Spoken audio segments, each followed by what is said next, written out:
Hello and welcome to the Medfield TV presenting the CAM Holiday Stroll and the Memo Christmas tree lighting up at Baxter Park. I am so thrilled and so excited to bring this to you tonight.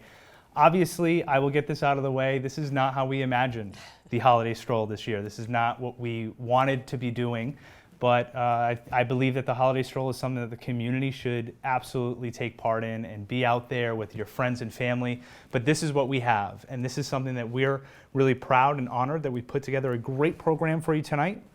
I hope that you were sitting down with your family and loved ones with a hot cup of cocoa or something and just enjoying the program that we have put together for you. I have with me someone who needs absolutely no introduction in Medfield, Mineo from CAM. Jean, thank you so much for joining us today. Oh, thanks, Brett. It's great to be here. You guys are awesome to host and to help us find another way to still bring the Holiday Stroll to the town. What does the Holiday Stroll mean to CAM? This is something that you put so much effort into and so much behind. It's such a big event.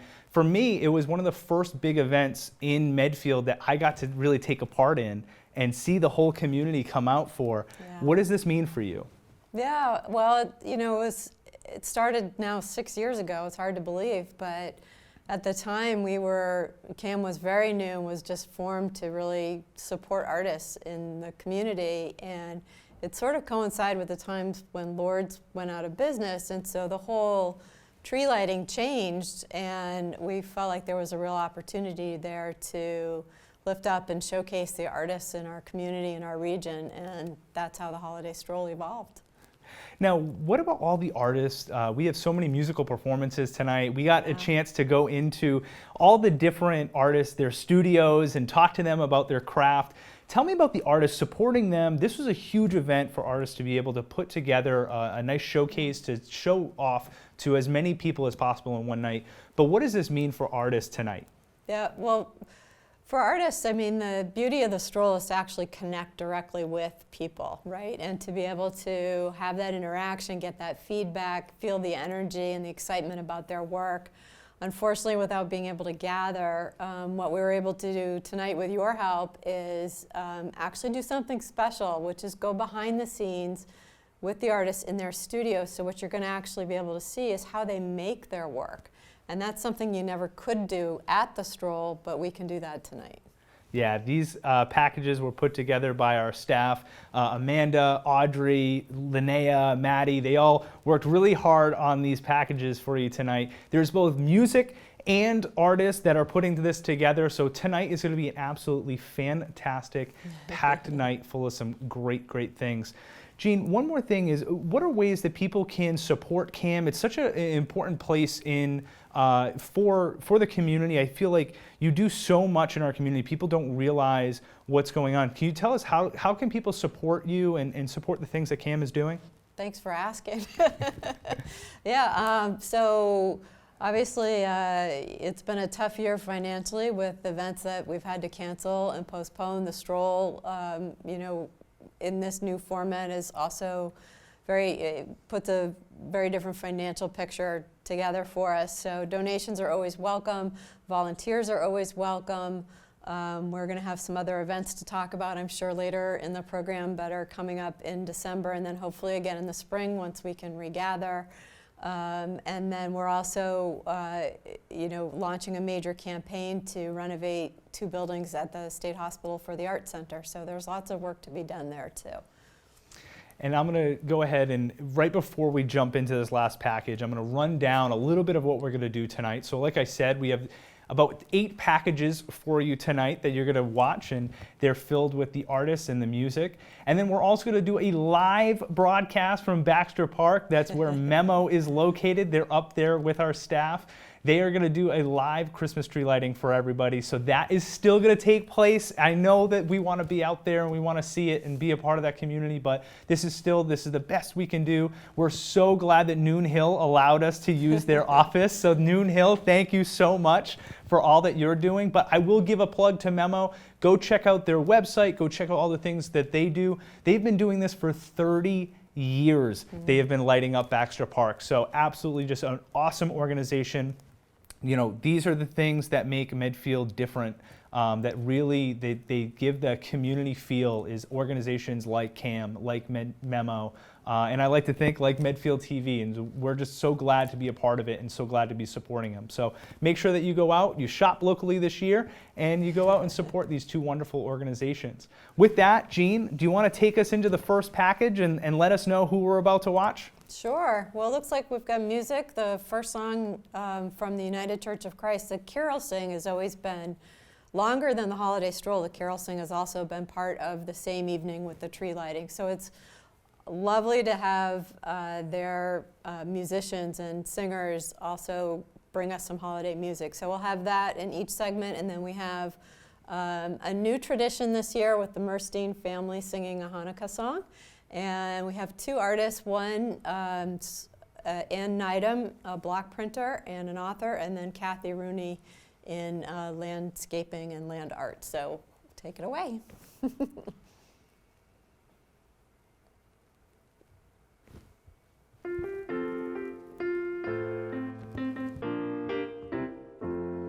We wish you a Merry Christmas. We wish you a Merry Christmas. We wish you a Merry Christmas and a Happy New Year. Good tidings we bring to you and your kin. Good tidings for Christmas and a Happy New Year. We wish you a Merry Christmas. We wish you a Merry Christmas. We wish you a Merry Christmas and a Happy New Year.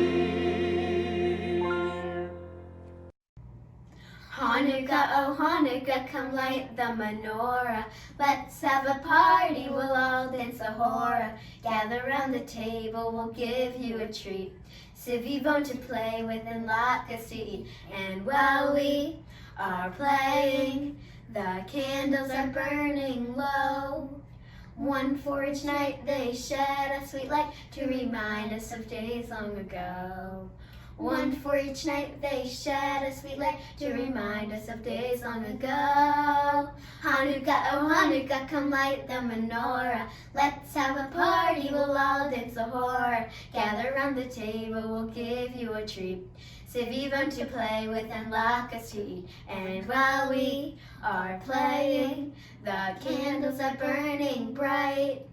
One for each night they shed a sweet light to remind us of days long ago. One for each night they shed a sweet light to remind us of days long ago. Happy Hanukkah! Happy Hanukkah! I'm Ann Nidem, and I make relief block prints and I write and illustrate books. I have always wanted to be a writer, and I always played around with a variety of arts and crafts. But I did not expect to be an artist. I didn't study art in school or anything like that. A twisty, turny path of fate brought me to teaching middle school art, and I ended up loving that so much that I was a teacher for 10 years until my kids were born, and that's what brought me into doing more of my own art. One of the things I love about block printing is that it transforms. So what you draw and the idea you initially have isn't exactly what you put down.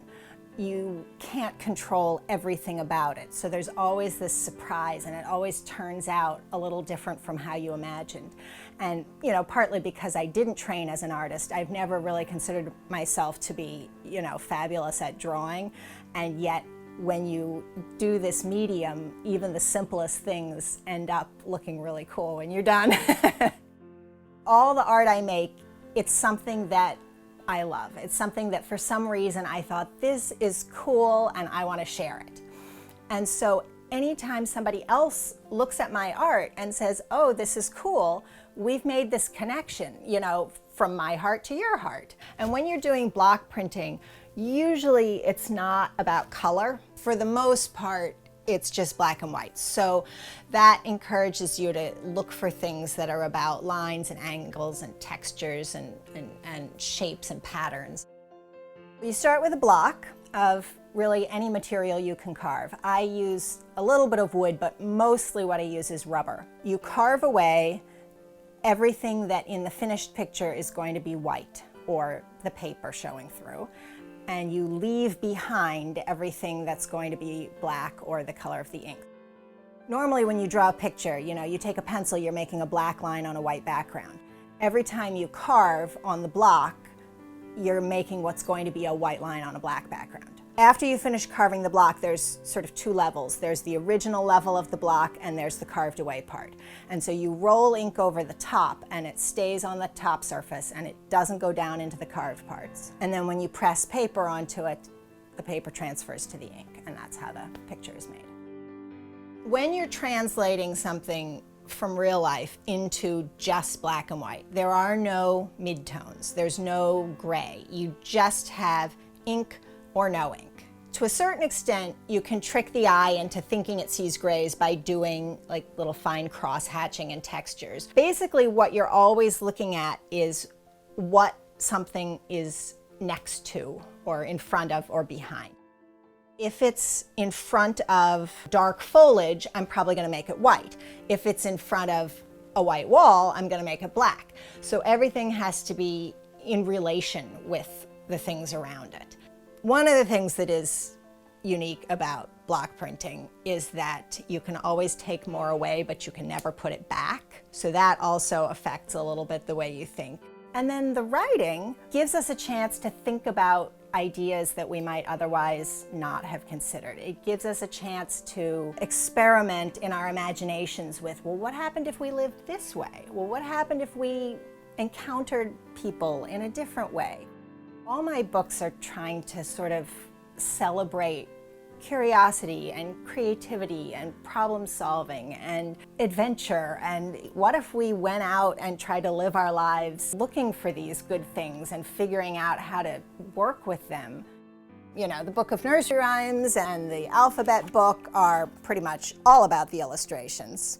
Both of those started with the prints. The idea wasn't to illustrate a book. I was just making all these illustrations. At a certain point said, hey, I could put these in a book. The doors was the opposite. So every time in the story the kids go through a door, the door appears in the book. I had to make the illustrations to fit the story. And some of them are real doors in real places. So like the old State House in Boston is one of the locations that has a door that they go to. And then some of them are imaginary. This is my most recent book. This one is inspired by medieval bestiaries, which are books of animals with moral lessons drawn from them. And every letter of the alphabet has one or two animals and then stories about them. I really believe that art and writing have the potential to make the world a better place. For one thing, the art in particular, it reminds us to appreciate things. It focuses us on things that we might otherwise take for granted or not notice, and it says, hey, wait, look at this. This is important. This is worth preserving. This is worth celebrating. It's worth sharing with other people. It is one of these things that whether you think you're not artistic at all or whether you've been an artist for 50 years, it looks good no matter what you do. Pre-COVID, I taught kids classes in the summer and adult classes through Nidem Educational Foundation in the spring and fall. I don't know when I'm going to be offering classes again, but keep your eyes open if you're interested. I have a website, I have a blog, and there's a bunch of links on there and all kinds of instructions for people who want to get started. For anybody local, I can either mail things or we can do pickup, drop off, with masks and distance. And if you have any questions about anything, I'm always easily available through email.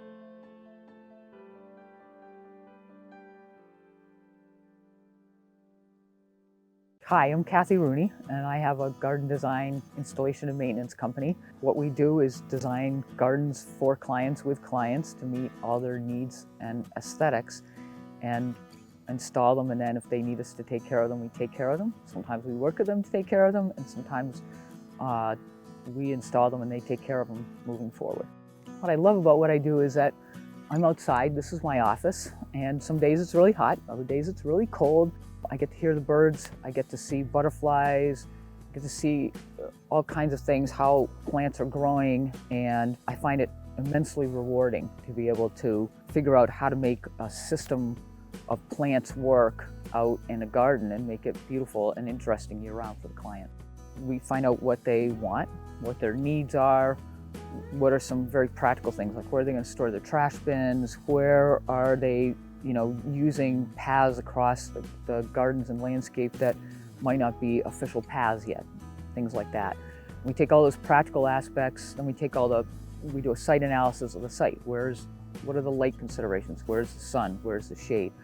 Views they want to hide, views they want to enjoy and encourage.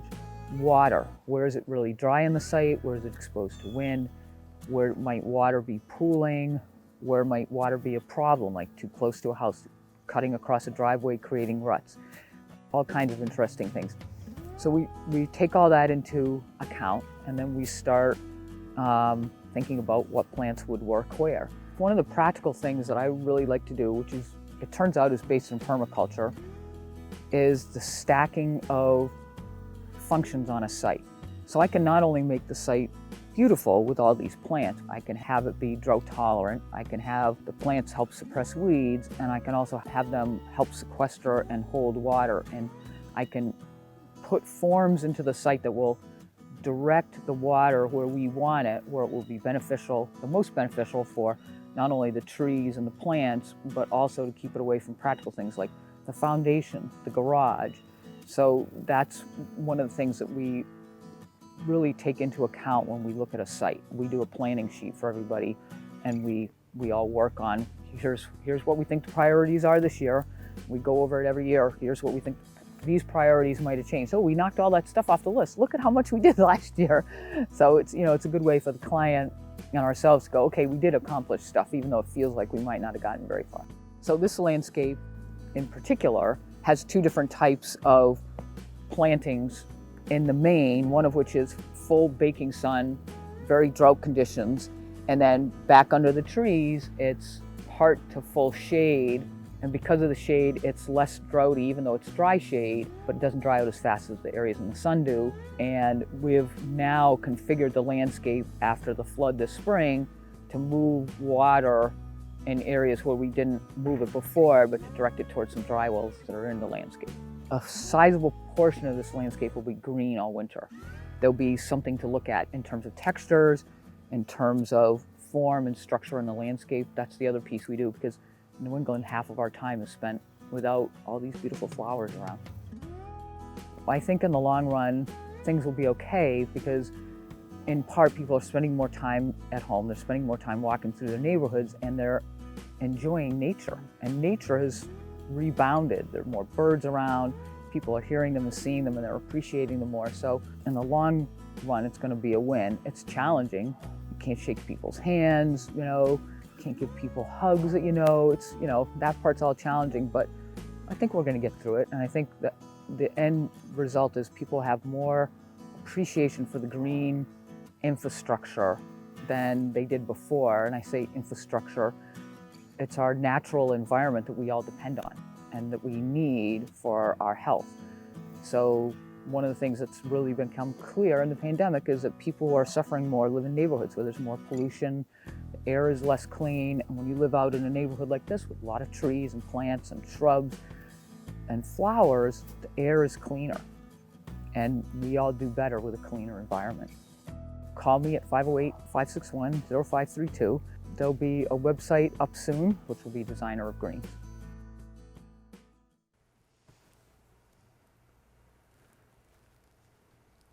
And what just a fantastic way to kick off our show today.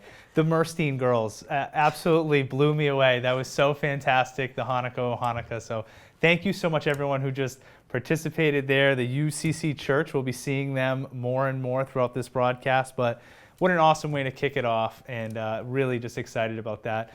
Jean, tell us about what we have coming up next. Sure, Brett. And I too just wanted to echo, I love something what Ann said about the connection to the artist, from my heart to their heart. That's what makes me so happy, when artists and audiences are together. So that was really special. And coming up next, let's see, we've got two woodworkers. So Steve and Laurie Stroud, who are in Natick, and the infamous Mike Page, who's local and just such an awesome guy. So many families in town will recognize Mike, and his work is absolutely amazing. I know that he does commissions, so if that's something people are interested in, you'll get a chance to see how he does his work. And personally, I bought a gift from Steve last year, and it's as gorgeous as it looks, so I can't wait to see how he does it.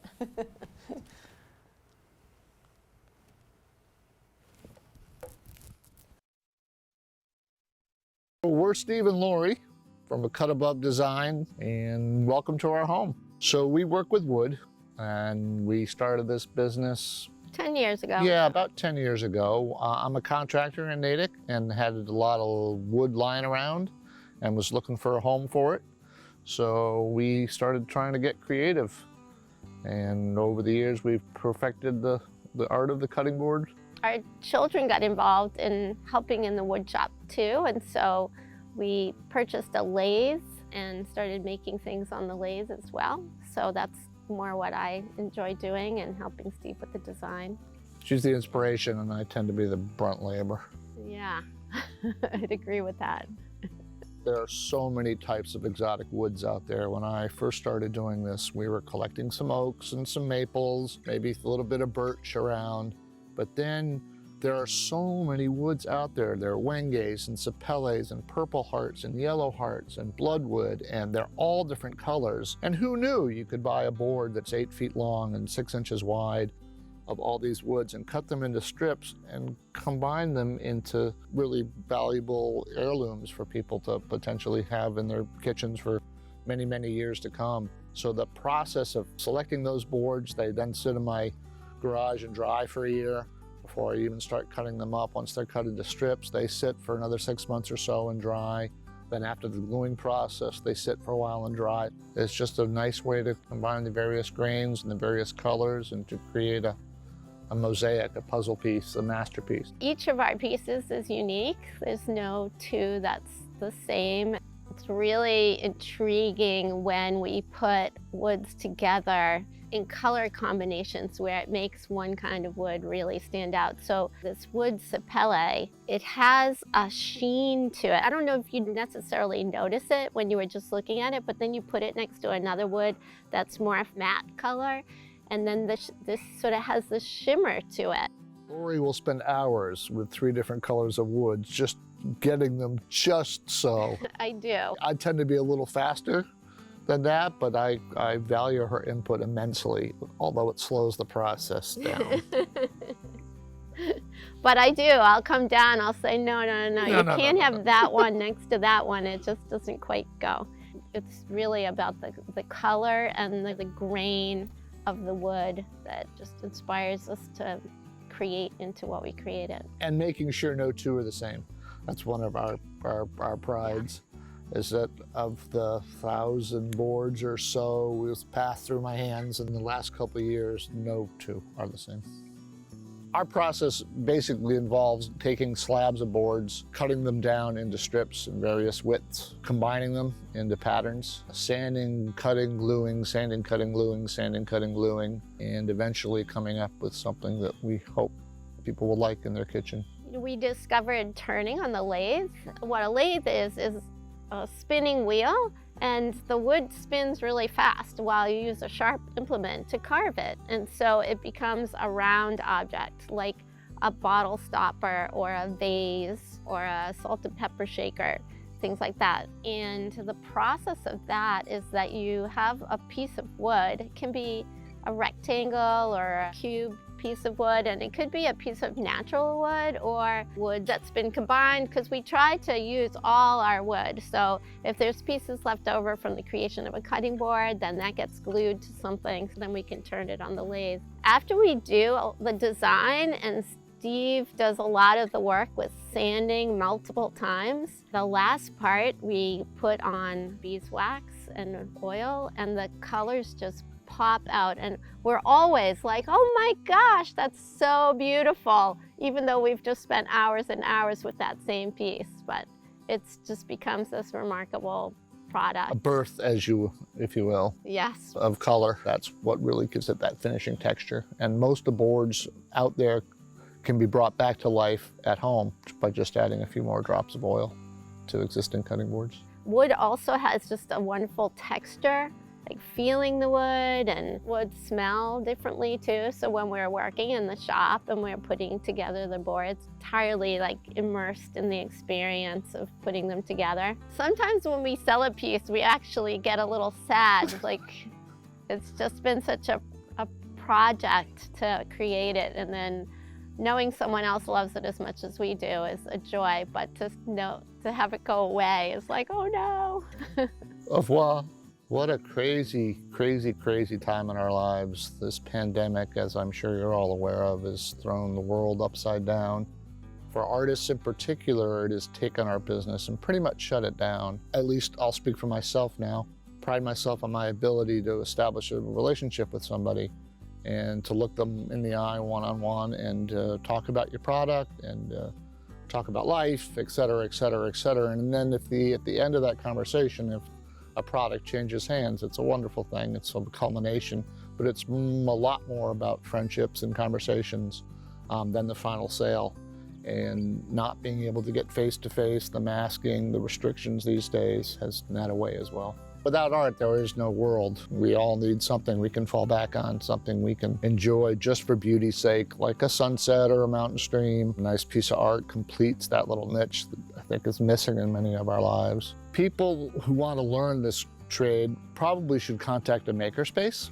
There are many out there, and I know there are some adult ed programs out there that teach basic woodworking skills. The other way to do it would be to contact somebody like ourselves who are in the business and arrange to come by and check out the systems and the tools. You don't need a whole lot to get started. The more tools you have, of course, the better. But a nice saw and some sanding and some glue and some clamps, and you can basically get started, at least on the cutting board side of things. I think for turning on the lathe, again, there's classes that you can learn that, and also you can start by going on YouTube and watching other people doing it. If you go on our website at Cut Above Design, which is all hyphenated.com, we have a video of the making of boards. That's be a good way to get a feel for what's needed initially. You know, cutabovedesign.com will bring people to a wide variety of what we have, but we encourage people to call us, to contact us, to come by. We also have a presence on Facebook and on Instagram. You can follow us on both of those social media sites. We used to post our upcoming shows on that. And we will again. We will again. But once again, people are encouraged to call us and come by the house. I know it may sound a little corny, but it's not about the sale. And if people come by and don't buy anything, that's just fine. It's about the relationship. It's about having a conversation and moving forward as one big family in a crazy time. My name is Mike Page. I do handmade wooden ornaments, and recently this year I started also making some handmade wooden earrings as well. And in addition, I also make wooden carvings. What I love about working with wood is every piece of wood is a little bit different, so it's always challenging. You have to be paying attention to what the wood wants to do. You really have to be hyper-focused on what you're doing because things can go awry otherwise if you're not really paying attention. So I enjoy the challenge of working with wood. For the wood-burned ornaments, I take this pen and turn it on. It's not plugged in right now, but I turn it on and this pen heats up. I've got a bunch of different tips for it. There's only 3 that I ever use, a needle point, and this one's kind of like a ballpoint pen, and this one's a slightly larger ballpoint pen basically. And then you can dial in the temperature, and then it's just a matter of how quickly you're moving the pen, the time that it's staying in one spot, just like if you're making toast, and how much pressure you're applying. If you're pushing down really hard, then you're going to get a darker burn, obviously. That's another part of what I like about it is there's a lot going on. You know, if you're drawing in pen, it doesn't really matter how hard you're pressing down, but when you're wood burning, it makes a huge difference. You want to try to keep a fairly uniform surface, and the only way to do that is by pressing very lightly for most of it. So an ornament like this one, there's a lot going on. To try to make wood look like a metal surface, there's a lot of reflections on here. For the darker areas, I'm holding the pen in place. I'm going a little bit slower. For these really light areas, it's very quick movement and just barely touching the tip of the pen to the piece of wood. One thing that I started making this year that was brand new for me was earrings. I've been making them out of Bacote wood, tulip wood, Paduke, and then I started making some out of cigar boxes. So in addition to the large inventory that I already have of some exotic woods, I started recycling because everybody can feel a little bit better about that, and they smell fantastic. These are mostly the teardrop ones. Those have been the big seller this year, but I also have oval ones and all different shapes. I also make some carvings. This is a little Christmas tree carving. A lot of kids like to call these unicorn horns. I'm not offended, it's cool, whatever. These are Moravian stars that are carved from a block. That's kind of a mind puzzle, figuring out how to do that. And then I also have these icicles. You just carve along the spiral lines going down and keep carving, and eventually they are hollow. Sometimes they snap before I'm done. I also make some ornaments on the scroll saw.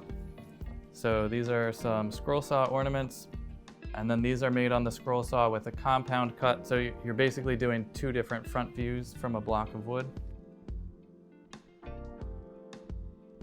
I have some projects that are a combination of cutting on the scroll saw and wood burning.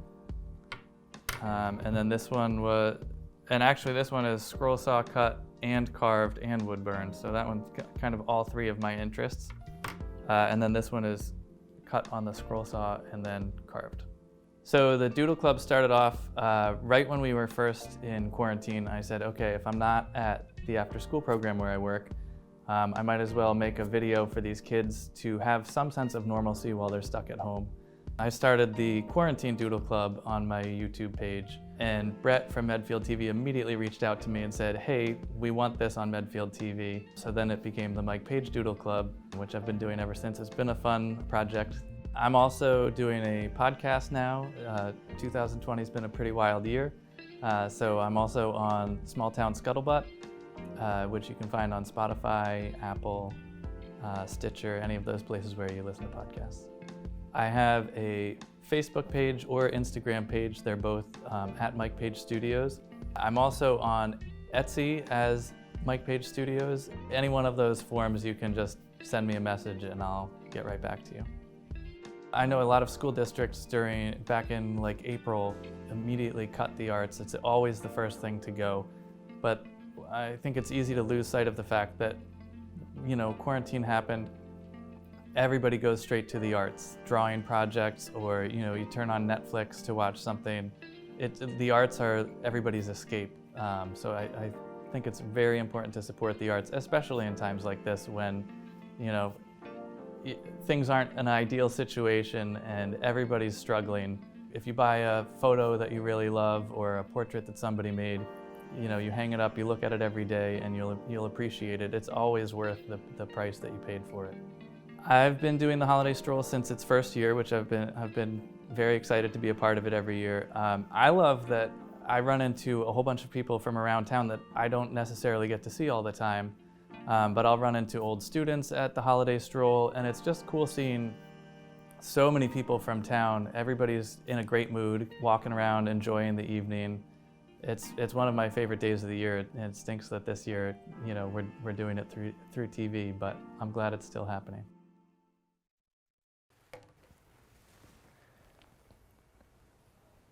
Gene, I think we're going to be hearing that a lot, is these artists are constantly talking about the relationship between them and the people that are with them. We're going to be hearing that a lot tonight.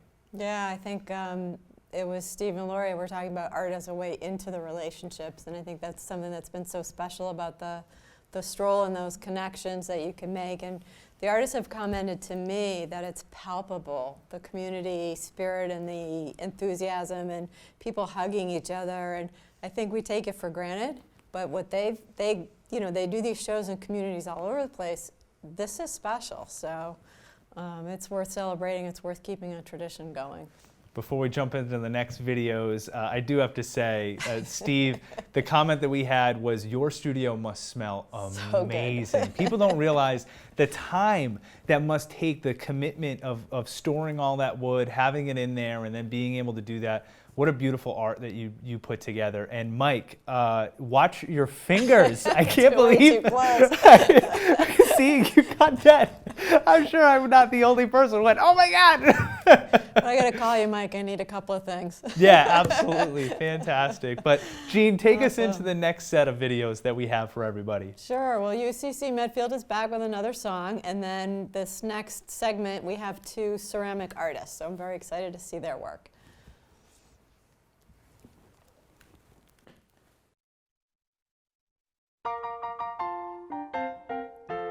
Deck the halls with boughs of holly, fa la la la la la la la. 'Tis the season to be jolly, fa la la la la la la la. Don we now our gay apparel, fa la la la la la la la. Droll the ancient Yuletide carol, fa la la la la la.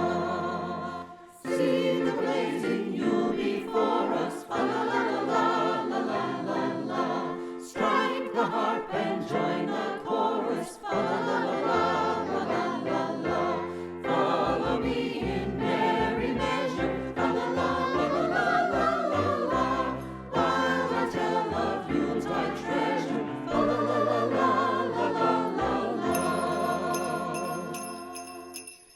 Dashing through the snow in a one-horse open sleigh, o'er the fields we go, laughing all the way. Bells on bobtail ring, making spirits bright. What fun it is to ride and sing a sleighing song tonight. Oh, jingle bells, jingle all the way. Oh, what fun it is to ride in a one-horse open sleigh. Hey! Jingle bells, jingle all the way. Oh, what fun it is to ride in a one-horse open sleigh. Hi, I'm Tania Chin. My business is Zinnia Designs, Custom Ceramics, and my studio is located here in Nidem. I have a BFA in ceramics from Mass Art. When I graduated, I started a career in marketing, which led to 9 years of really not doing ceramics. At a certain point, I was just itching to get back into it. And when we bought the house, one of the things when we had to do an electrical upgrade, I said, we're putting in a line for a kiln. Then friends started having babies, so I did imprints. And then another friend saw it, and I did their imprints. And then it just sort of kept going from there. I was also doing paw prints, and I had a piece of clay left over. I had rubber stamps. I don't know what made me do it, but I just stamped it, and I sort of formed the dish. And people would see, and they're like, oh, that's so cute. And then I said, maybe I should make some more. And at that time, a coworker from the West Coast said, do you know about Etsy? And I said, no, what is this? So I started an online shop with Etsy back in 2008, and it sort of just grew from there. I love that I can take a big bag of clay here in my little basement, can turn this into dishes, plaques that is important in someone's life. It's a birth, it's a baptism, it's a special anniversary, a special 50th birthday, whatever it might be. I hand form each piece, I stamp each little letter, number, design, really create a one-of-a-kind custom piece that is typically going to be very meaningful for the client. So I use a low-fire white clay, and I cut it, I put it in my slab roller. It needs to be a uniform thickness, and then I use cookie cutters. I cut it, and then it has to dry. Then I smooth the edges, then I turn up the edges, and I make each one by hand. I use stamps, just rubber stamps, so I have all sorts of letters, numbers, and I have hundreds of different designs. I press those into the clay, and then they go to the drying rack. They have to dry.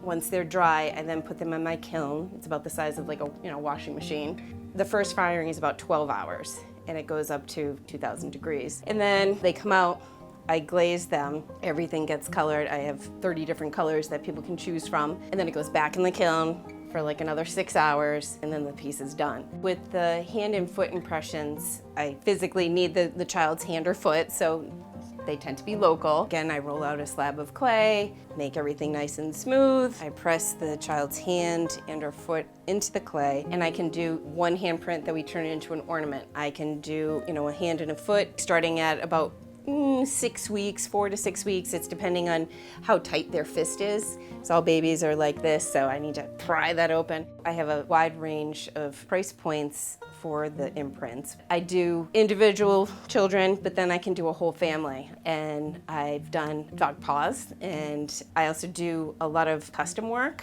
I recently just had a client with a family crest. And as long as the image is, suitable to be turned into a stamp, I have someone that I work with, and so I send her the file. When I ship the dish out, I include the stamp. They can use it for, whatever they might want to use it for. When the pandemic started, impressions stopped because they physically need to come to me with the baby. I'm right there next to them, doing the imprint. I did have a customer who wanted to do thumbprints for her 3 children on a dish. And so I said, we can set it at the table outside. I could give you the clay and, you can take it home and do it yourself if you would like. And she said, yeah, I'm willing to try that. I used my daughter and I created a video for her, a sort of how-to video. I rolled out all the clay, and I have these boxes because I do off-site events, so I'm used to transporting slabs of clay. So I did them all up, and she came and picked it up, and off she went. I wasn't quite sure what was gonna come back, but she actually did a great job. I'm able to go in after the fact and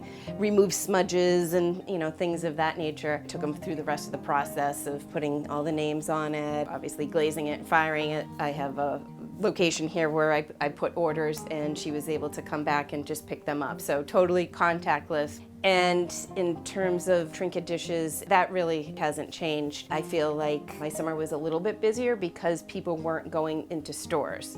So they wanted a special gift. They were able to just go online, place their order, and I give a discount to those that want to do a studio pickup. So they get to save some money. I don't have to go to the post office. It's sort of a win-win for everybody. I put it in the bin. It's weather tight.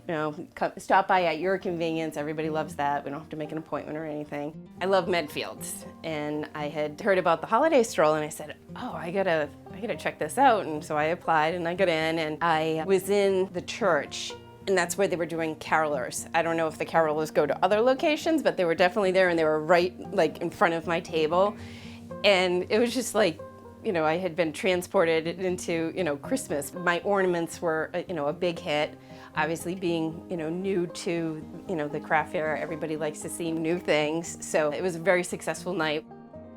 My website is zinniadesigns.com, but there is a hyphen in there, so it's zinnia-designs.com. There's online ordering there. Also links to Instagram. I'm on Facebook. I love interacting with customers on there, asking for special requests. I love it when people reach out and they have a new idea. It gives me something new to work on. My name is Lisa Walker, and I am art teacher and ceramic artist from Westwood, Massachusetts.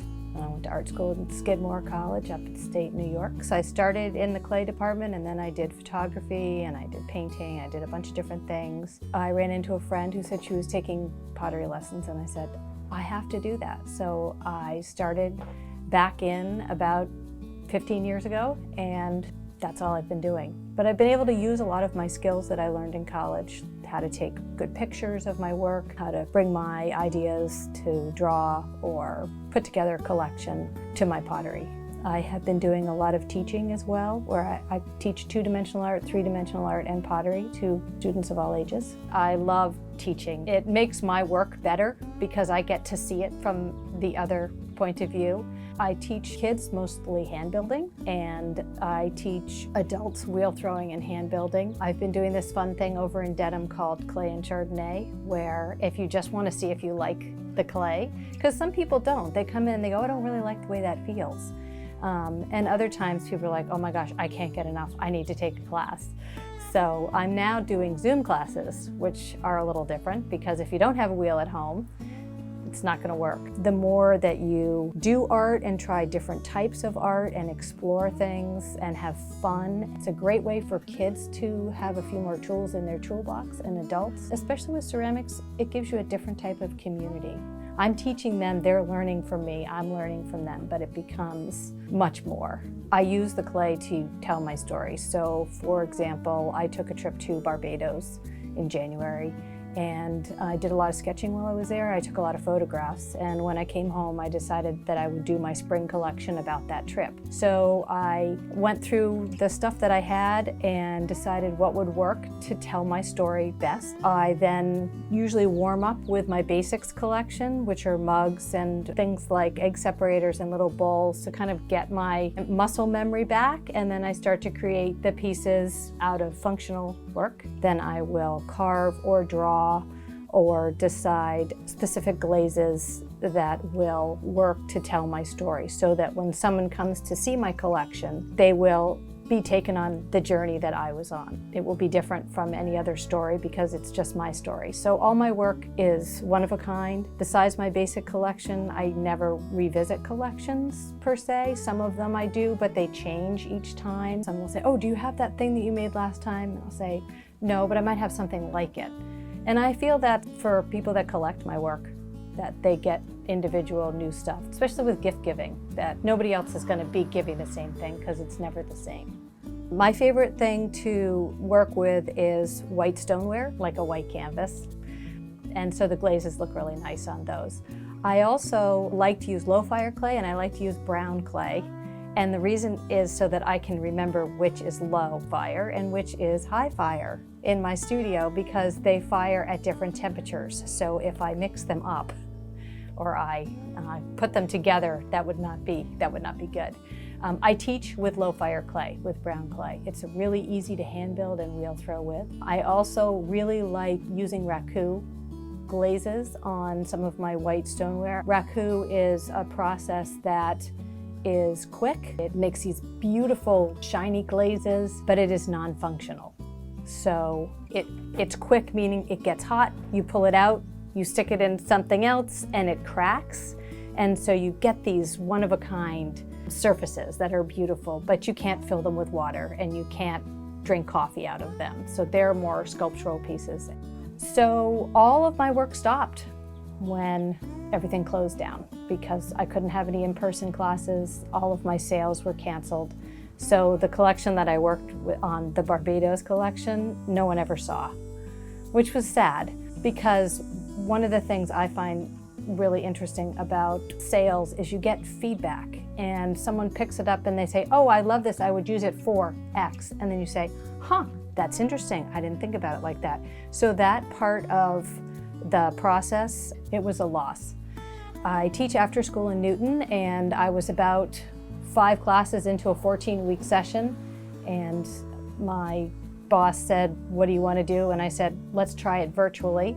I was an art history minor, so I love learning about the history of art, and so I designed a program that talked about the cultural piece of ceramics and learning about the Ming Dynasty through vases and the theme that might be on the outside. And I started incorporating 2- and 3-dimensional paper projects. And that was pretty successful. I did a camp this summer on Zoom, and it was really nice to be with the kids.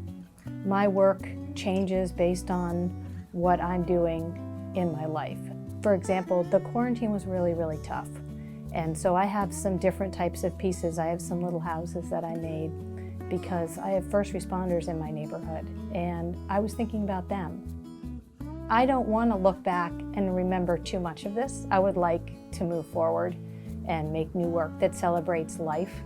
The best place to get information about me is on my website, which is www.lisawbwalker.com. And on there, I have a video of my latest work where I talk about it.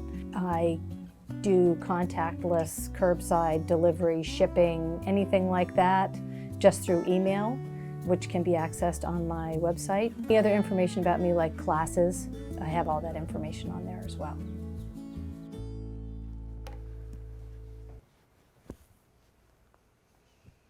just incredible. And one of the things that we just talked about was the ways that people are adapting and changing what they're used to in order to overcome this pandemic that we're going through. I think it's amazing to see the ingenuity that people are having, whether it be sending, you know, people don't realize the effort that it takes to make that video, to send that to someone, to say, hey, this is how you make the clay impressions and everything. I think that is, it's really incredibly creative. One of the things I did want to say, you saw the Angel Run shirt that was going on, the Medfield Foundation, a fantastic organization. You should check them out as well. They're still collecting, Jean, you took a look at it on their page there. I think it's the December 6th. 6th. Yep, December this Sunday. 6th. So if you're still up for going for a little 5K, make sure you film yourself. Support the Angel Before the Run. snow tomorrow. Yeah, absolutely. Get out there now and take a run before it snows. So absolutely fantastic organization. Check them out.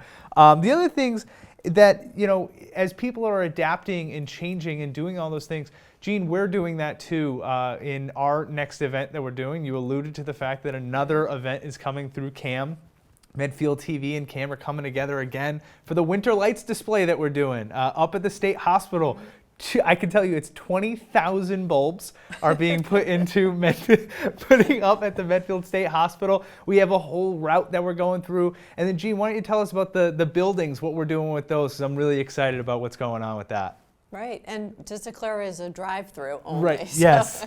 And there are tickets that you need to have in advance in order to come through, so that everybody that has tickets will get a chance to come through. But there'll be different displays on the building, some local businesses, some organizations, scouting groups are participating. Some really adventurous families have jumped in. I'm really excited about that. Special surprise, I don't know if I should mention it, maybe we'll hold it till the end, but there's going to be some really neat things happening. Absolutely. It's, again, the ingenuity of some of the people that are joining with us. Some just incredible stuff. I can't wait to show people. You can get those tickets if you go to medfield.tv. You'll see up at the top it says Winter Lights Display. You can get your tickets there. They're $20 a car, which is a bargain compared to everyone else, and I can tell you it is well worth it. We are putting together quite the display. It's going to be awesome. Going into this, the next package, Jean, why don't you lead us off? Let us know what we're about to see next. Great. Well, we have 2 more songs from the United Church of Christ, and we also have Cheryl Clinton, who's a painter, and Connor Thompson, who's a photographer.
I go by Sherry. Cheryl Clinton is my full and official professional name. I'm a painter, practicing artist for over 20 years. This studio is up the street from my house in Holliston. I've been here about 3 years. Prior to that, I was in the studio in Framingham for about 20. And I find that the work I do in the studio is very much how I process the world and process my life. The primary inspiration for my painting is the play of light in nature and water, pretty specifically. Reflections of light and the movement of water have been a really deep pool, pun intended, of inspiration for my work. I work in a number of different ways. I have rather abstract, non-representational work and more specific representational. The inspiration really comes from walking in the woods, looking at the water and the beach, checking out the puddle in the driveway. There's deep inspiration and a wealth of color and texture to play with, and I draw from that in my work. I love the surprise and the experimentation, the flow of the paint, the happy accidents that happen. Maybe I don't enjoy the frustration, but there's a lot in there and pushing through that and coming out the other side. There's a tremendous amount of discovery that happens. Painting is a very meditative practice for me. A lot of work evolves over time, lots of layers over many years for some pieces, and other pieces finished in a matter of minutes, much to my surprise and delight. That's rare, but the work I'm doing now does have a lot to do with the passage of time, pushing the media with water, having it really fluid, and using evaporation. So a lot of the pieces are very slow. So I'm not sure what's going to happen, which is both terrifying and really exciting. I'm very fortunate to have a studio space, and one of the drawbacks was that it was in a building without any other artists, but in the pandemic it has been a big plus. It's in a building with nobody else, so I can come here whenever I want. So in that respect, I've had a lot of flexibility and time to be here, which has been a real gift, but I did have a lot of plans for shows and events and things that I was prepping for in the fall, which obviously aren't happening. The solitude of the painting practice is something I really relish, but at the same time, as a very social, chatty person, it does get a little lonely. The community piece is important. I feel like work is really finished when it can be shared with others, and the process continues with their feedback. It's really completed with the viewer and their reaction. I think art is a phenomenal communicator. It's a bridge builder. It's a really wonderful vehicle for communication, both verbal and nonverbal. So many conversations, difficult conversations, can be entered into in the visual realm, whether it be through painting or sculpture, film, and really bridge some gaps and open doors to communication in ways that may otherwise be almost impossible. It doesn't have to be perfect, but you should have some fun and try it. Paint doesn't bite, and part of being human is to be creative. Not everyone is going to be Rembrandt, but every kid who plays soccer isn't going to be in the World Cup. Doesn't mean they can't have a really good time playing soccer. So I feel the same way about painting and drawing. My website is cclinton.com. You can find me on Instagram and inconsistently on Twitter at Clinton Paints. I have a lot of work. I am open to doing socially distant studio visits. It's a big enough space that, with 1 or 2 people, it would be easy to have people in. And I work by commission as well. So I have a limited number of spots on my commission calendar for the upcoming year.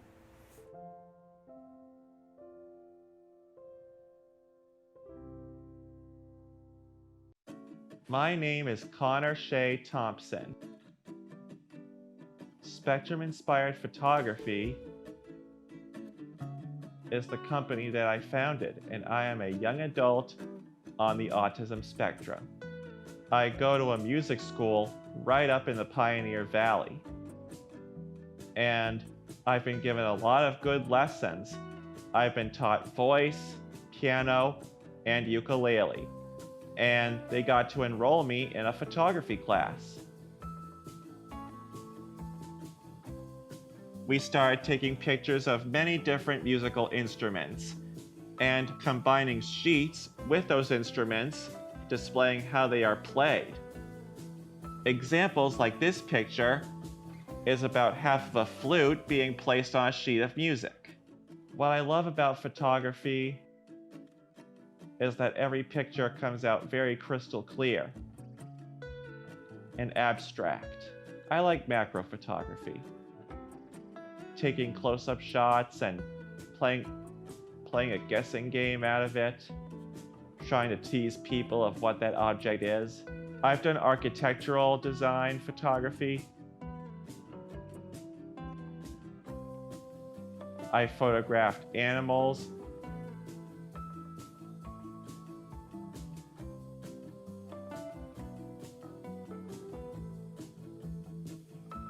I photographed plants.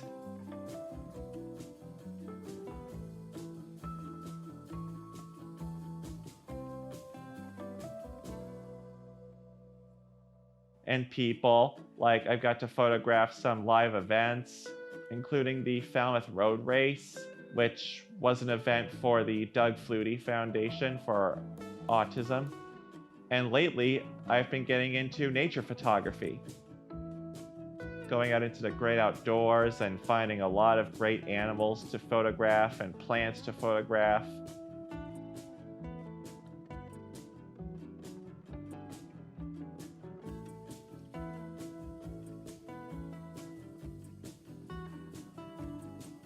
When you're photographing animals, you have to be patient and ready in case it does something really incredible. Like if you're trying to photograph a bird and you're waiting for it to take flight or do something incredible with its wingspan, all you gotta do is just sit here patiently. I sell prints of my work and greeting cards. They're suitable for framing, and a portion of proceeds goes to the Flutie Foundation. Examples like this little baby gosling that I took at Farm Pond. Another one of those examples is this apple blossom. People can visit my website so that they can look up all those images and contact me if they want to purchase my pictures. That way I can make money. Follow me on Instagram and Facebook. I also have a blog, so viewers could also read some of my reviews for every picture that I take at the website of spectruminspired.wordpress.com. My dream is to continue to pursue photography and support myself by selling my work. All I ever want.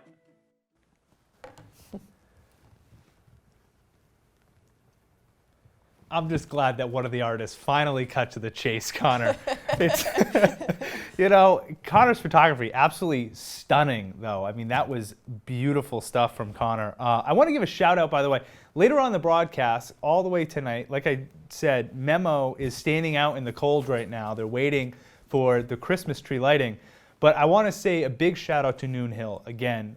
Thank you so much for allowing us. We have a long 300-foot SDI cable that is coming out of their roof right now so that we can broadcast live from Baxter Park. So thank you to Noon Hill, and I know that they're broadcasting this in the dining room right now. So thank you, everybody, and I hope that you're enjoying the broadcast while you enjoy your delicious meals.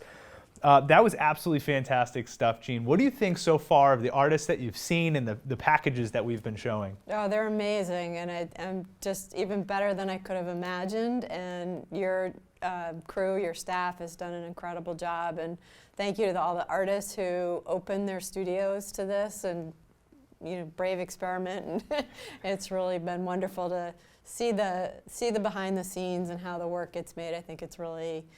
It helps you appreciate the work when you kind of see what goes into it and what the process is, and so many of them you and I have been discussing have had to pivot dramatically, and it's been really impressive.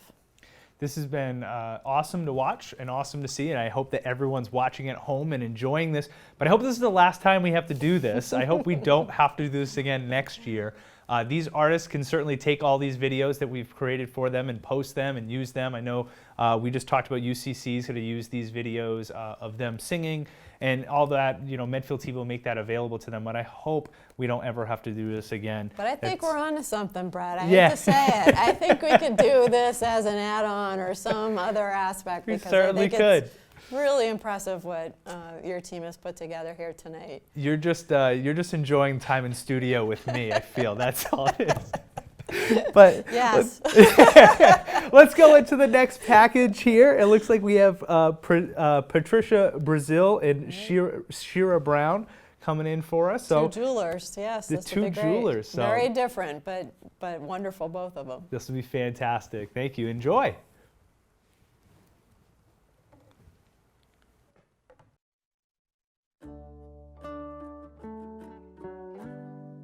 I'm Pat Brazil, and actually Patricia, but I go by Pat. I make chainmail, and so my company name is a little long. It's Pat Brazil Chainmail Jewelry.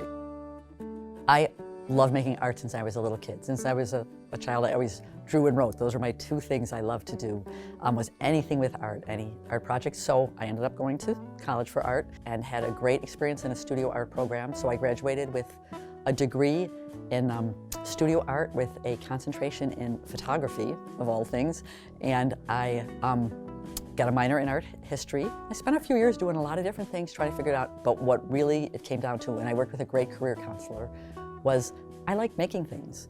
So I did other things for a while, and then I truly happened on chainmail.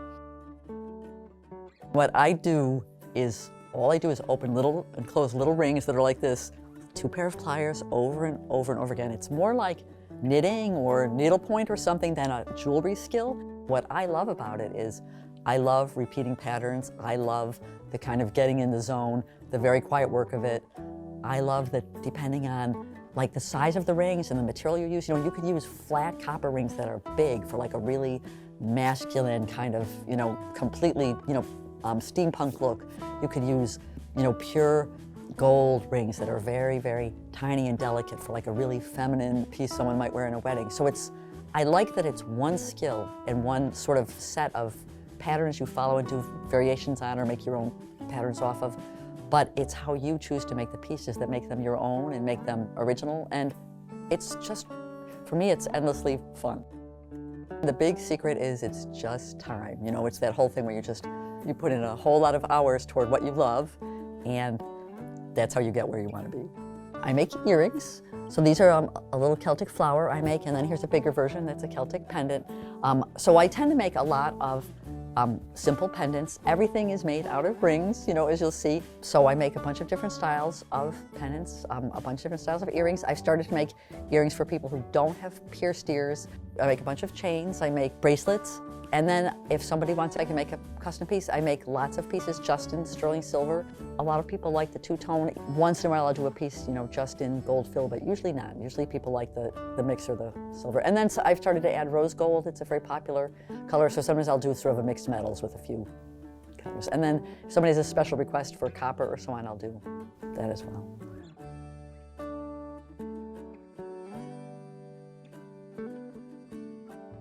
I sold completely through craft fairs.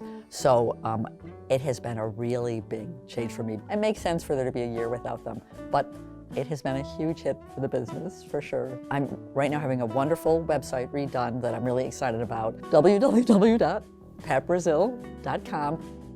So the Medfield Holiday Stroll, as a crafter, it's so much fun because it's mobbed, and there's tons of great craftspeople. So I see craftspeople I know, I meet new craftspeople, that's always fun. And then I'll see some of my existing customers, and I'll meet a lot of new people, and they find out that I'm maybe 15 minutes away from them and that they can come to the studio again if they want. It's been a great thing. You know, I've had many repeat customers from it. And the other thing is, for any of us crafters that live close, so many people want to do surprises. So they might come and get your card there and look and find out what the people they're with like. And then they can, or if you're not close, they can order online. So, and it's just fun to go in person and see how people make things and so on. So it's been for me, it's been awesome. It's been fun, it's been rewarding, and I've gotten a ton of business from it. So good on all accounts. I love going and looking at art, reading about art and so on. I just think it's a really important part of our culture. And I was never a big jewelry fan till I made it. And now I see what a gift of expression it is for the person who wears it, the piece they choose. And then it's also this big gift of love. It's, you know, whether you buy it for yourself or whether someone buys it for you, it's self-expression.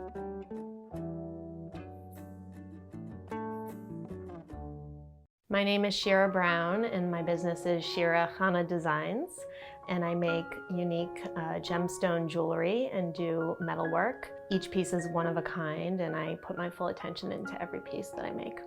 Art's always been a really big part of my life. During my childhood, I spent a lot of time drawing, painting.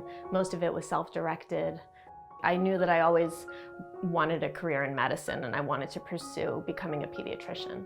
And so that's what I did. And so I went to Tufts University and majored in biology. I tried to interject art wherever I could, and my art had to sort of take a back seat for a little while. But about 10 years ago, I really started to explore the world of jewelry design. I started with mostly assembled jewelry, and over the past year, I've really started to explore fabrication from start to finish. And now I'm working mostly in 100% fabricated metal jewelry featuring beautiful natural gemstones. I took my first course in metalsmithing last year in 2019, and since then I've just continued on a very regular basis with my home practice and developing my skill set. What I love about making jewelry is being able to take a creative idea, focus on it 100%. I enjoy looking for natural stones and using the shapes of the stones and the energy of the stones to sort of guide my work. And in the end, what I come up with, what the result is a beautiful piece of art that can then be enjoyed by another person. Lapidary work is an art form on its own. And I am not a stone cutter, I'm not a lapidary artist, but over the past year I've been able to make some really nice connections with different lapidary artists, primarily around our country, who cut stone from rough. One of the things I enjoy most about creating my jewelry is being able to take a very, very beautiful stone that is already a piece of art created by somebody else. I know who cut these stones, I know her process. I could ask her to cut a similar stone for me again in the future if I wanted one. To me, that's just really cool. So it's artists supporting artists. My process involves basic materials like sheet metal, specifically sterling silver and argentium silver, which is an alloy of sterling. And I take those basic materials and I cut them and saw them and create components with them, which then I go on to attach through a process called soldering. In designing this cuff, I started with a piece of argentium that I measured it out and I used my jeweler's saw to cut a rectangle.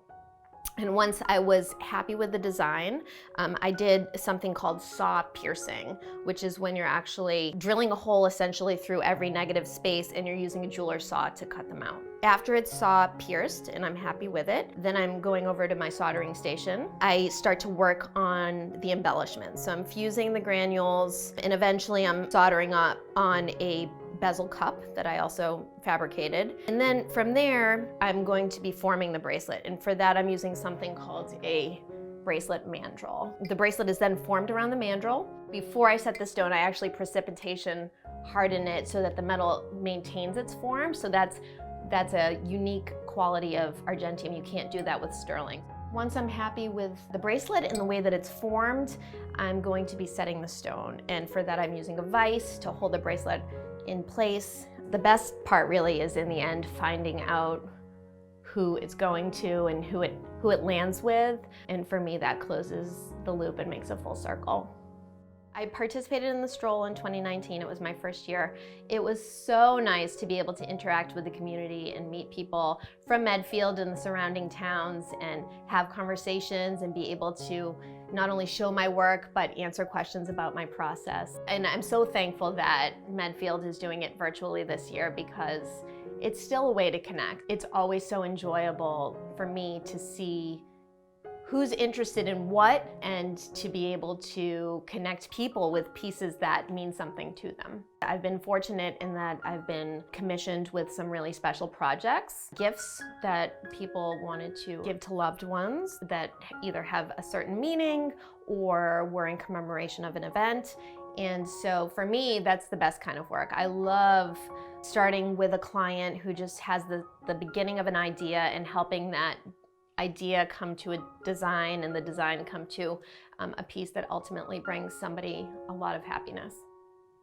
Art is exceptionally important.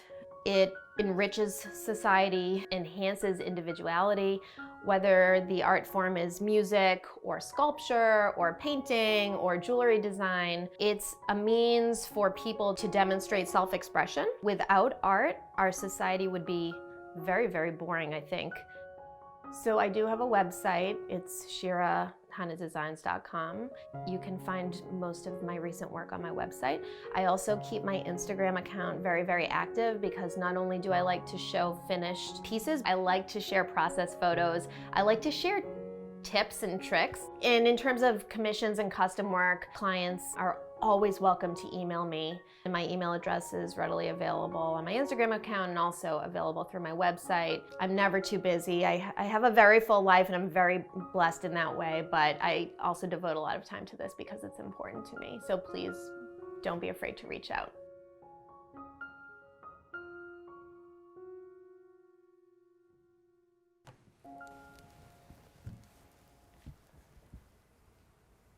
You know, it's so important that we support these artists. Obviously, Shira mentioned her own website, but CAM has a way for you to go shopping as well. Jean, tell us a little bit about the CAM website.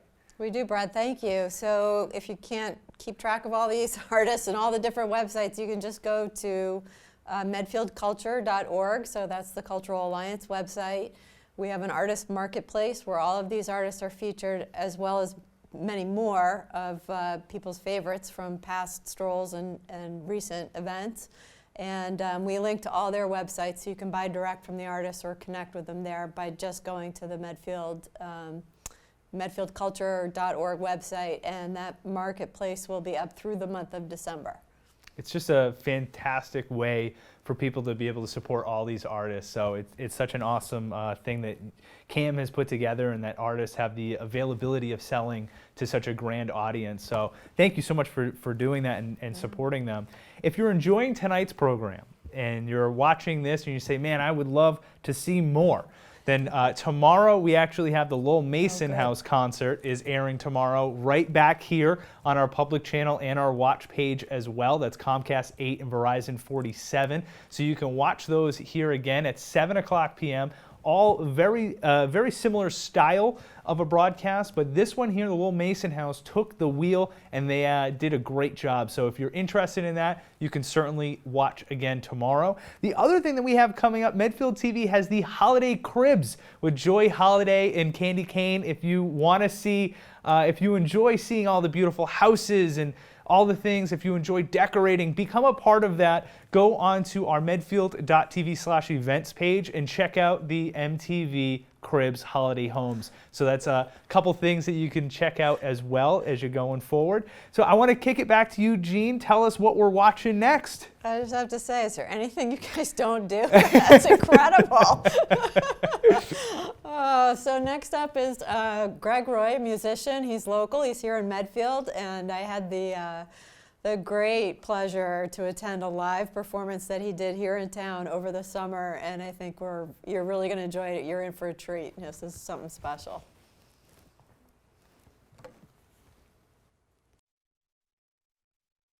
Greetings, everybody. My name is Greg Roy, and welcome to my music. I'd like to thank Medfield TV for having me this afternoon, and I'm going to play a few tracks, and then we celebrate together. Thank you, as I give thanks. This first track is called Mother Nature, and it's taken from a recently released album called Tomorrow. Hey, yes. We're got to protect Mother Nature, Got to protect Mother Nature, yes. The world is in a crisis. We got to do our best. You do your best, I do my best. Got to protect Mother Nature. Got to protect Mother Nature, yes. World is in a crisis. We got to do our best. I see them acting as if it's not relevant. Killing the rhinos, the bears and the elephants. Global warming is evident. Milking the earth for the elements. Watch them hunting the lions on the African plain. So many species gone, oh my, what a shame. No one is pointing fingers, no one to be blamed. Still them a call Panja name when it rains. Got to protect Mother Nature. Got to protect Mother Nature, yes. The world is in a crisis. We got to do our best. You do your best, I do my best. Got to protect Mother Nature. Got to protect Mother Nature, yes. World is in a crisis. We got to do our best. They're spreading poison above and underground. Now a population of animals and plants gone down. From melting ice caps in the polar seas to plastic oceans and overfished seas. Signs are clear. So much pollution everywhere. The signs are clear. Like fire burning down your highway. Oh, I got to protect Mother Nature. Yeah. Got to protect Mother Nature, yes. World is in a crisis, and we got to do our best. Got to protect Mother Nature. Got to protect Mother Nature, yes. The world is in a crisis, and we got to do our best. Yeah, now let's talk to the people. With technological advancements and vehicles, hey, whether you sail it or you drive it or you fly, don't tell me that you've never seen a sign in the sky. Look out now, signs are clear. So much pollution everywhere. Signs are clear, like fire burning down your highway. Oh yeah. Protect Mother Nature now, love. Protect Mother Nature. Remember that you are nature itself, and everything that you do, nature feels it just like you do, yo. Oh, protect Mother Nature now. Plant a tree, protect Mother Nature, yo. The world is in a crisis. We got to do our best, yes. Yes. So that was Mother Nature. The next track I'll perform for you is from our most recent album. It's an acoustic album. The track is called The Call and Jaw, which is the title track for the album. And this is a song that has saved my life a lot of times. Because, you know, just at that moment when they were pushing you too much and you were just about to lose it, you remember, you know. When it gets heavy, it means it's going to get better. It's about to be over. The darkness is just before the light. Yes.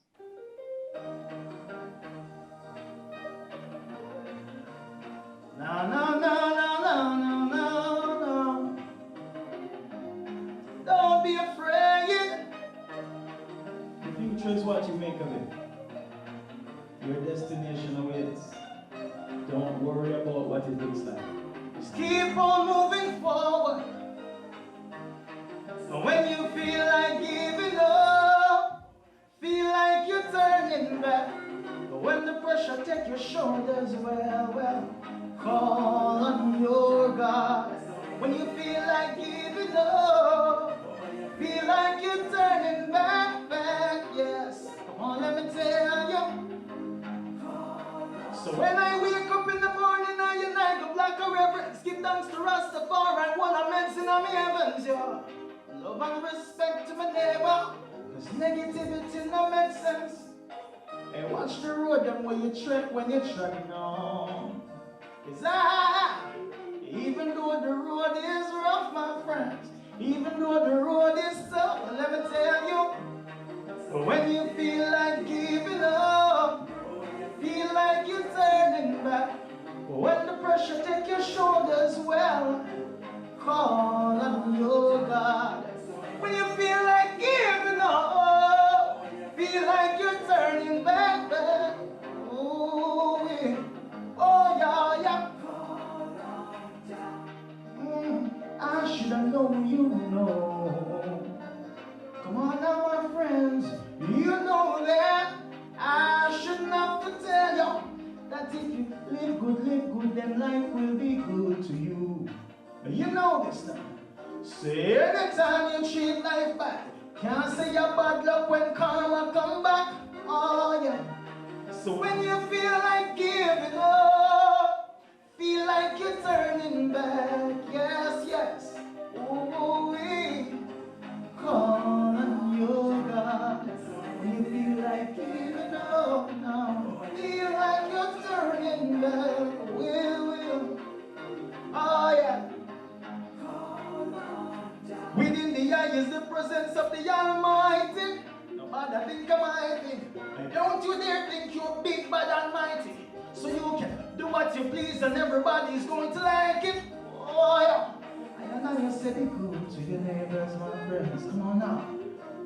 I really want you to know love is the only thing you just can't borrow now, and you can't spend it. So when you feel like giving up, feel like you're turning back, when the pressure take your shoulders, yeah, call on Jah, call on Jah, call on your God now, yeah, 'cause he will carry you, she will carry you, oh yeah.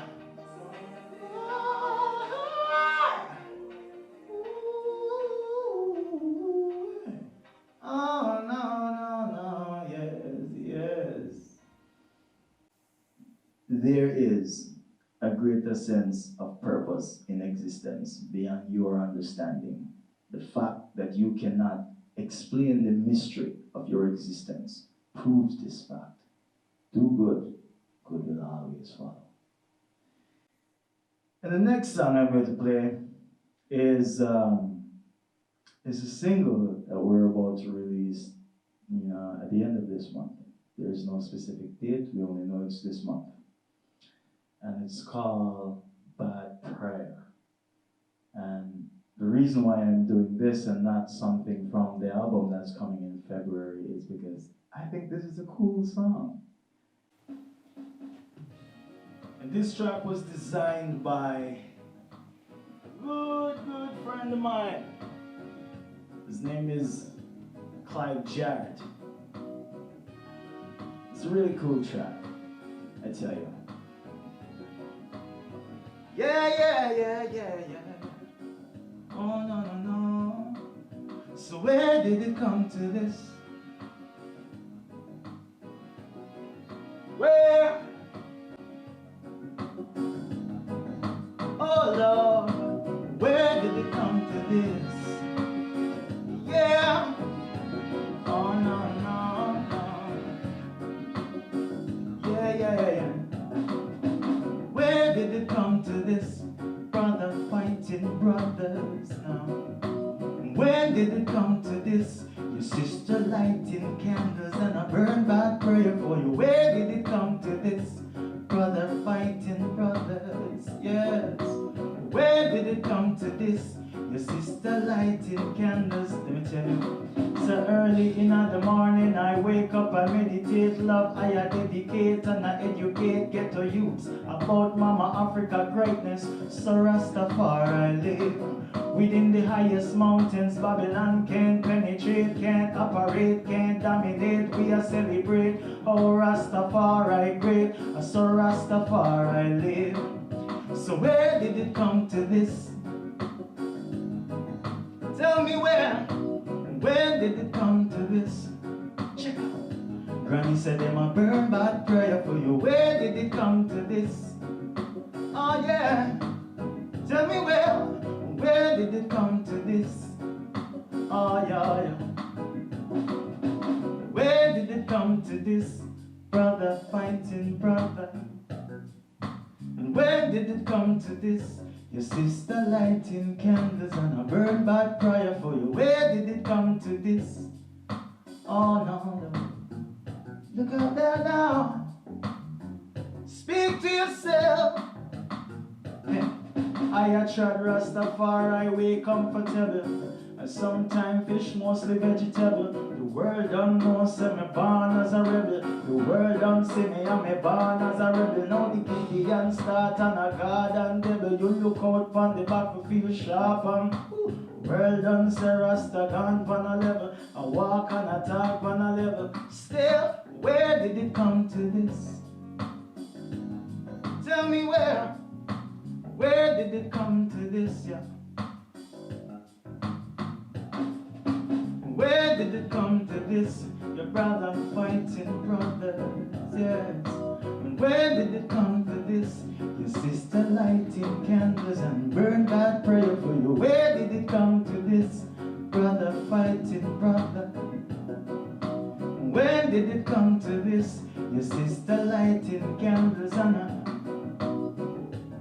they don't know Georgia love, so them a talk about love, yeah. Well, they don't know Georgia love, so them a talk about love, yeah. Rastafari love, yeah. And you no need no oil nor powder. Where did it come to this? Brothers fighting brothers. Sisters lighting candles and I burn that prayer for you. Where did it all begin? Tell me where did it all begin? Yes, I tell you, the goodness inside of you will reflect on your surrounding. If your surrounding does not respond to you in a positive way, then you should put more of the positiveness inside of you out in your surrounding, because this entire world is like a mirror reflecting through your eyes, and whatever you put out is what you get back. Thank you very much.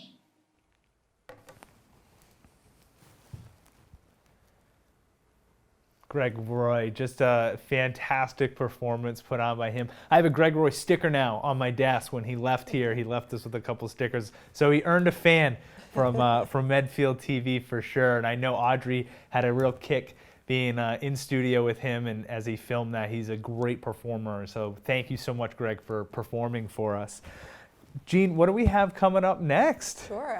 Before I say that, I just want to say, if you ever get a chance to see him live, he's so dynamic and it's amazing. So I know he's trying to get an opportunity to perform at the State Hospital in the spring or summer when we can gather again. So keep your eye out for that.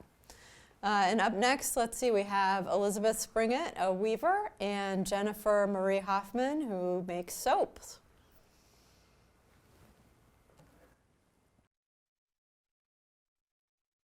I'm Elizabeth Springett, and I own Woven Seas Weaving Studio. It's a weaving studio where I teach people how to weave, and a community where they come in and make projects and weave. I love a lot of things about weaving. If something stresses me out, like I go and I paint or I weave or I do something creative. And weaving in particular is very repetitious, so it gives you time to kind of zen out. It's really therapeutic. It's very hands-on, tactile, a lot of color work. I think the best thing for me is making things, hand-making things. Hand-making cloth is my favorite part. It's actually very mathematical. You have to figure out a lot of, the construction of the cloth and how many ends you need and stuff like that. In a woven fabric, you have your vertical yarns, which is called the warp, and your horizontal yarns, which is called the weft. So you make the warp on a warping board. You transfer it to the loom and you dress the loom. You have to thread the heddles, you have to thread the reed, then you tie the warp on to the loom so it's tight, and then you throw shuttle across with the weft. You step on treadles to raise the warp, certain warp ends, throw the shuttle across, and then change your shed and continue like that. So interlacing of yarns. I make fabric. This is one. This is a scarf. I made this. It's a rayon warp with a bamboo weft and just multicolored. I don't know. It's a scarf. And if you look, this warp here is the same as this one. So I was able to get two very distinct items off of this one warp. So, and I make infinity scarves, regular scarves, cotton towels, 100% cotton towels, wash and dry in the, you can wash and dry them in the machines. I make a lot of these. This one as well. This is what sells at the Medfield Holiday Stroll. This is what I usually have, towels like this. And then now I've made some smaller size towels, little ones like this. I also make the little hang tag. This is an Inkaloom. This is a round Inkaloom hang tag. This is actually cotton and linen, so I do blended fibers. I also make some rugs. This rug, it's alpaca and wool and cotton and a little bit of acrylic. This item here is going to be a new scarf. So I do a sample, different warp layouts. So this first stripe here is one warp layout, another one, the third one, and the fourth one. So if you look here, this is the true, this is the true, and this is the true. So it's different colorways and different weave effects. And then from here, I'll pick one to weave a full scarf. I've always done textiles. I went to college way back, and I have a BFA in textile design. And I went into the industry, I went into the apparel industry and designed apparel fabrics for about 10 years. Then I went to the home fashion industry and designed home fashion fabrics for about 10 years, then worked in retail, and then I started my own thing. I was closed March, April, May, end of March, April, May, like everybody else. And then I opened in June. And my core business right now is just a handful of my weaving community. They come in and rent the looms. I've been lucky that they all came back. But to acquire new students, it's a little more difficult. Before the pandemic, I was open 2 days a week, and they could come in and work their, whatever hours they wanted to on those 2 days a week. So what I did was I offered them 3-hour sections just for them to come in and weave, which now I'm here 4 days a week with the same amount of students. So it's a little different. I mean, I can add a couple more, but it's limited, my ability to grow. If you're interested, you can contact me. You can either call me at my phone number, 508-446-1761, or go on my website, wovenseas.com, or Facebook page, Woven Seas Weaving Studio. What I find special about the Holiday Stroll and Medfield is the community and how they all come together. I think it's just so amazing how everybody comes out on Medfield Stroll night and just strolls around and around and around. Like, you see the people coming around and around. Just the community is really good and the town is really good. And I raised my boys there, and I can't say enough about the town and the school system. Just think it's great. Art is really important to focus and maintain yourself and calm yourself in this crazy world out there. My name is Jennifer Hoffman, and I am the owner of Jennifer's Handmade Soap. I got started making soap in 2009.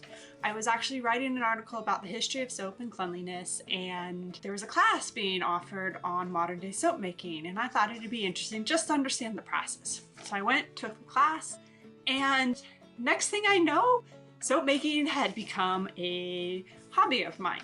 Never ever an intention to be a soap maker.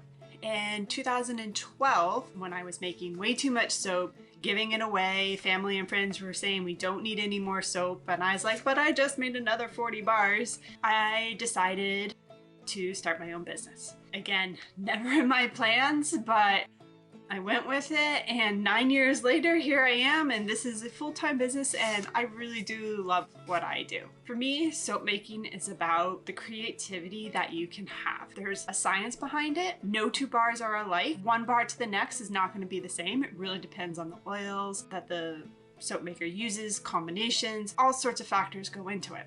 So the science aspect, I really enjoyed learning, and in fact, I'm still learning. I'm always reading, experimenting, doing classes. That's fun on the science end. Then there's the artistic end, where I can just do so much. If you can think it, why not try it? There's just a world of possibilities when it comes to soap making, and I love that. That artistic element is my thing.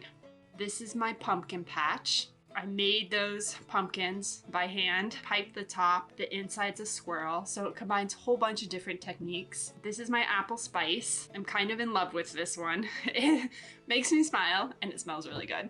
I made soap sprinkles. Yes, those are soap, not real sprinkles. Layered it. It's just kind of a birthday cake themed soap. I just have a lot of fun with designing and making those visions come to life. My one thing I recommend is learn the basics first. You need to learn how to make soap. You need to understand lye, how to properly use it. You need to understand your oils. Once you have a core base, then start experimenting. There are tons of YouTube videos out there. There are lots of books out there on soap making. There are classes. I actually teach classes. So there's definitely resources to help you get started as well. But you need to understand what you're doing. Don't just jump in, follow a recipe. You need to understand why you're using that recipe, what properties those oils are going to give you. How has the pandemic influenced or changed my work and my business? In some ways it hasn't, in other ways it's drastically changed it. Obviously, there's no markets. I've had outdoor farmers markets, but all of the indoor shows aren't happening, which is to be expected. So it's forced me to really work on my online. I have an established webpage. I've been selling online for years, but it's been a different mentality focus I've had to shift for my business. I'm lucky. I have a lot of loyal customers, and I thank all of you for your support. It means the world to me, lets me continue to do what I love and pay my bills. But at the same time, the pandemic still has me working in my studio. I'm still coming up with design ideas for new soaps. That hasn't changed. Just been the way I'm selling has altered a lot and had to kind of shift focus. Why do I like participating in the Holiday Stroll?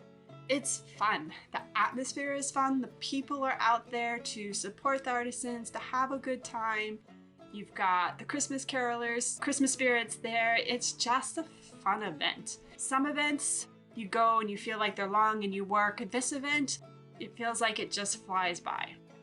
I do, as I mentioned, sell everything online. You can find my webpage at www.jennifersoap.com. You can follow me on Facebook and Instagram. I sell soaps, bath products, a wide range of items. They're all listed on my webpage. You can visit that, you can order. I ship within the US, so obviously very easy. I do and will be offering a $5 flat rate shipping throughout the holidays. You can definitely find me during a normal year, I should say, farmers markets, craft fairs. I have a calendar on my webpage which will allow you to find me and where I will be under normal circumstances. Once again, thank you all for your support. It means the world to me.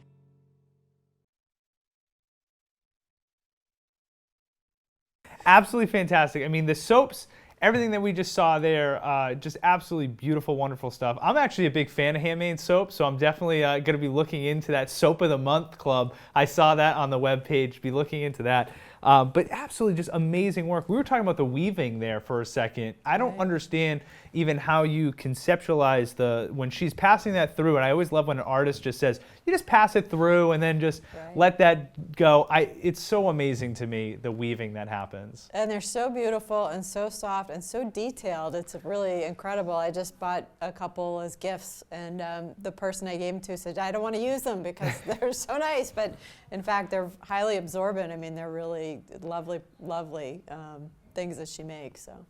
Jean, we have so much to talk about too going forward now. Before we get to the Christmas tree lighting up at Baxter Park with Memo, we do want to talk about some of the events that you can enjoy going forward now into December. So we have the Winter Lights, which we mentioned before, which again, Medfield.tv.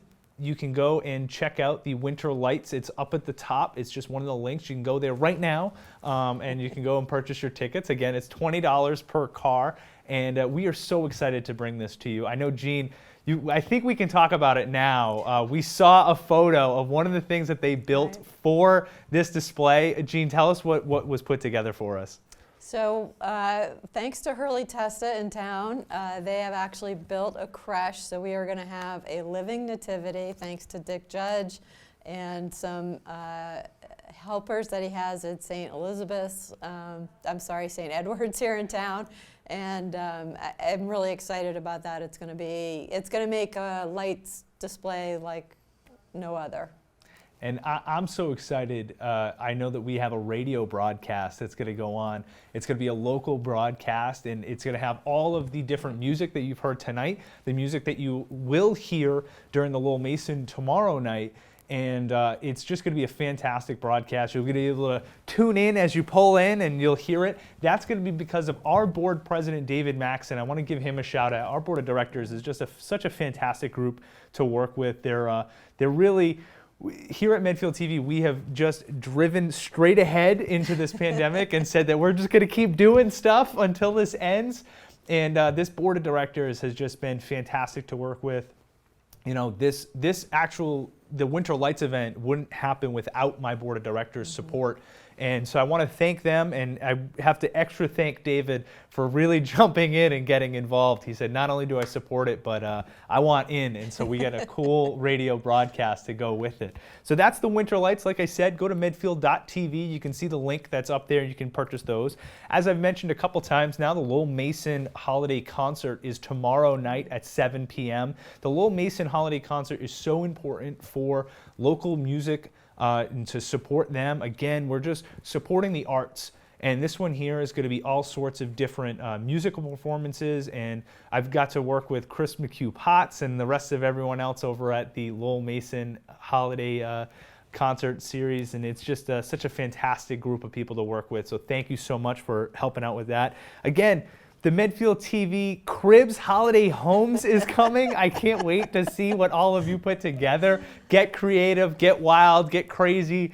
Certainly send in all of your stuff. It's mholidayhouse@gmail.com if you want more information on that. And that's the holiday homes that we're putting together. Show off everything that you've done. You don't get to have a ton of people come to your house anymore, but you still want to show off all those holiday decorations. Look at what we've put together here. We're going to be a part of it. We're going to show you what we have in the studio. So that's going to be a fantastic thing.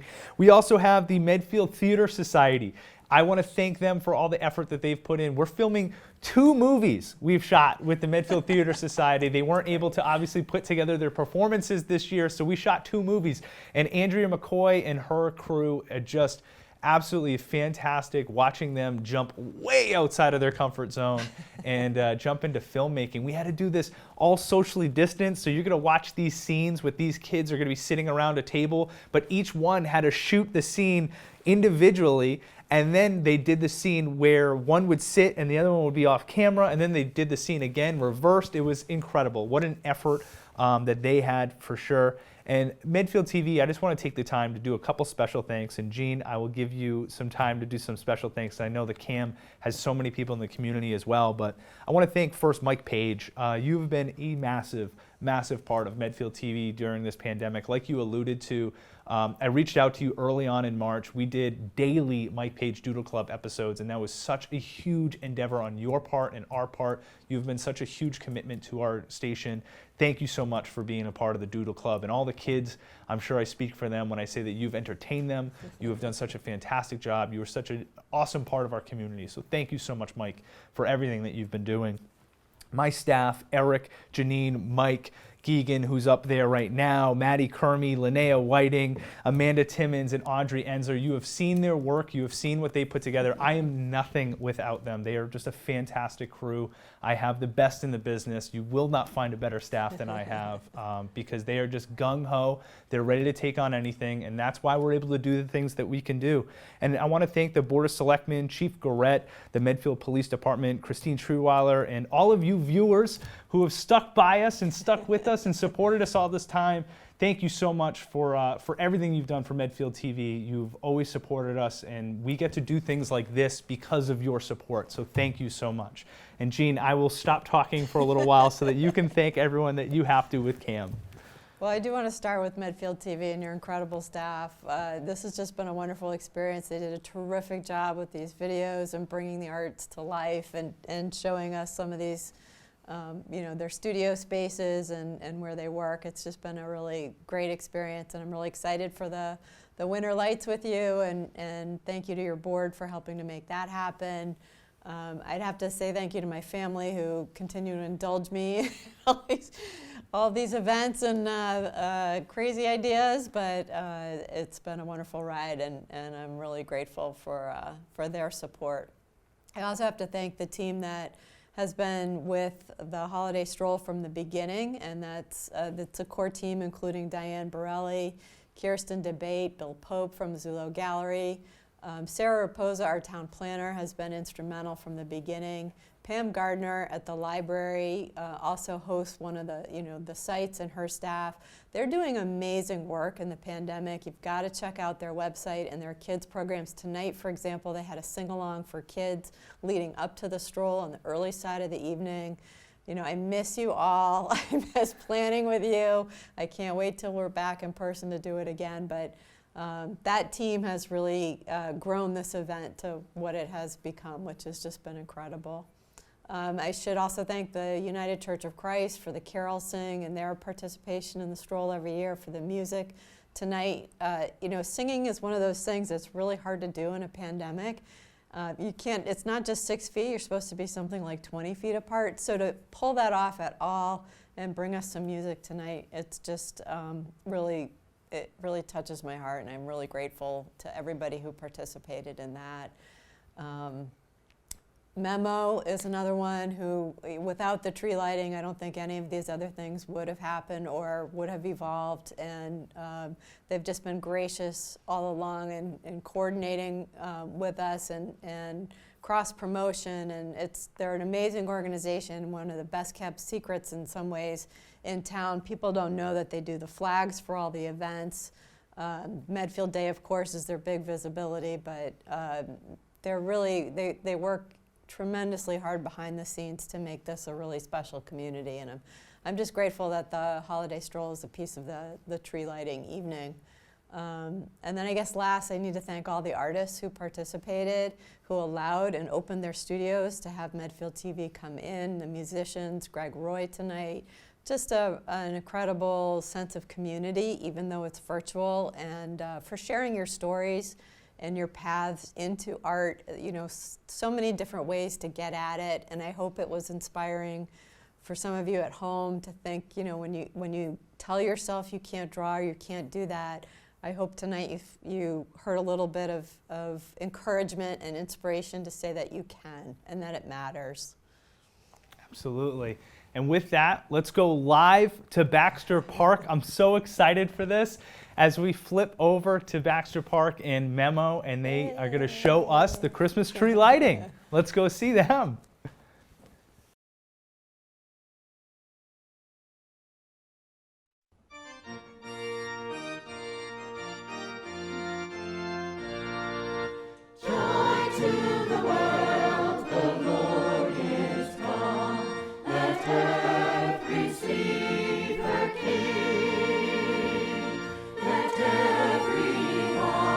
Prepare him room, and tender nature sing.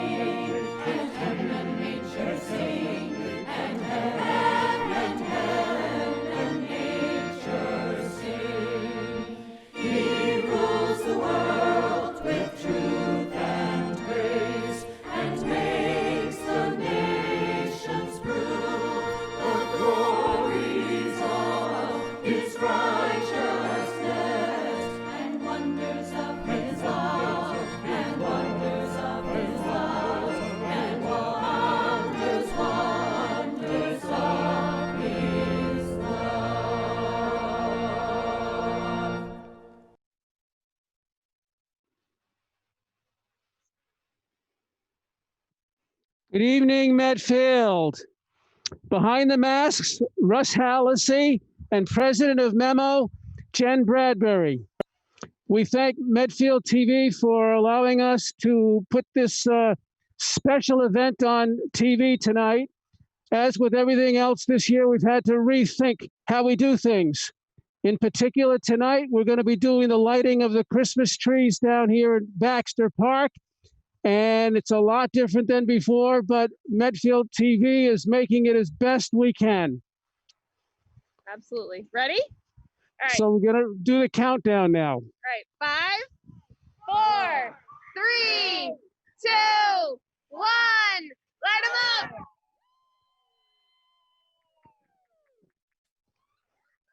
So beautiful.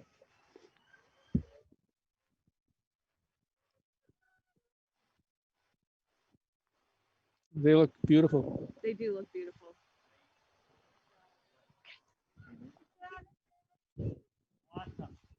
So, hi Medfield. Thank you so much to Medfield TV, the Cultural Alliance, Noon Hill Grill, everybody in Medfield just working together so we can get this going. It's so wonderful. MEMO has 2 other things going on right now. Next Saturday, we have Santa's sleigh ride. So exciting.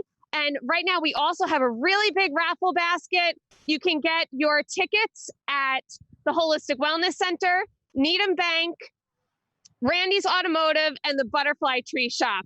Each basket is worth $900. So please participate and support our Medfield businesses. Thank you so much, Medfield.